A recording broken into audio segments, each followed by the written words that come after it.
សម្ដេចតេជោហ៊ុនសែនបានស្នើរាជរដ្ឋាភិបាលនិងអាជ្ញាធរគ្រប់លំដាប់ថ្នាក់កំចាត់ចោលមន្ត្រីនឹងឈ្មួញដែលនៅតែបន្តលួចនាំទំនិញថៃចូលក្នុងពេលព្រំដែនបិទដែលធ្វើឲ្យប្រទេសជិតខាងមើលងាយថាយើងអត់ទំនិញគេមិនបាននៅមុននេះបន្តិចយោងទៅតាមទំព័រ Facebook Page ផ្លូវការរបស់សម្ដេចតេជោហ៊ុនសែនប្រធានព្រឹទ្ធសភាកម្ពុជានិងជាអតីតនាយករដ្ឋមន្ត្រីនៃព្រះរាជាណាចក្រកម្ពុជាបានបង្ហោះសារដែលមានអត្ថន័យខ្លឹមសារដើមទាំងស្រុងយ៉ាងដូចនេះថាខ្ញុំបានទទួលដំណឹងថា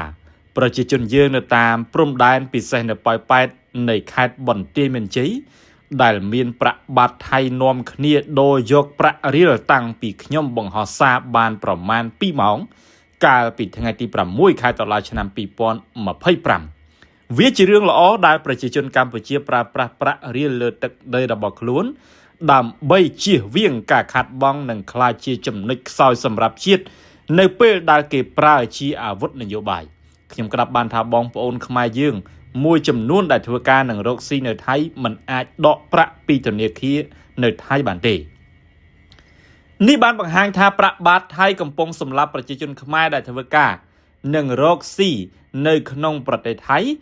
និងនាពេលខាងមុខប្រាក់បាតថៃនឹងសម្លាប់ប្រជាជនខ្មែរលើទឹកដីកម្ពុជាចំពោះតែប្រជាជនខ្មែរណា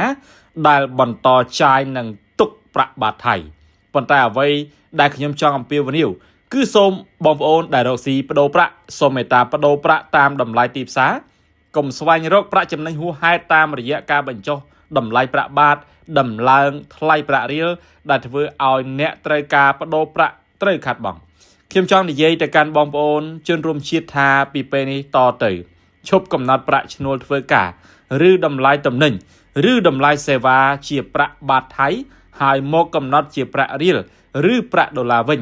និងកាន់តែល្អគឺកំណត់ជាប្រាក់រៀលដើម្បីពង្រឹងរូបិយវត្ថុជាតិប្រសិនស្រឡាញ់ជាតិត្រូវទុកក្រដាស់ប្រាក់ដែលមានព្រះឆាយាល័ក្ខណ៍ព្រះបិតាជាតិព្រះមេដាជាតិនិងព្រះមហាក្សត្រយើងក្នុងទូក្នុងកាបូបឬក្នុងហោប៉ៅយើងជាជាងទុកព្រះឆាយាល័ក្ខណ៍ព្រះមហាក្សត្រប្រទេសមួយដែលចាត់ទុកយើងជាសត្រូវ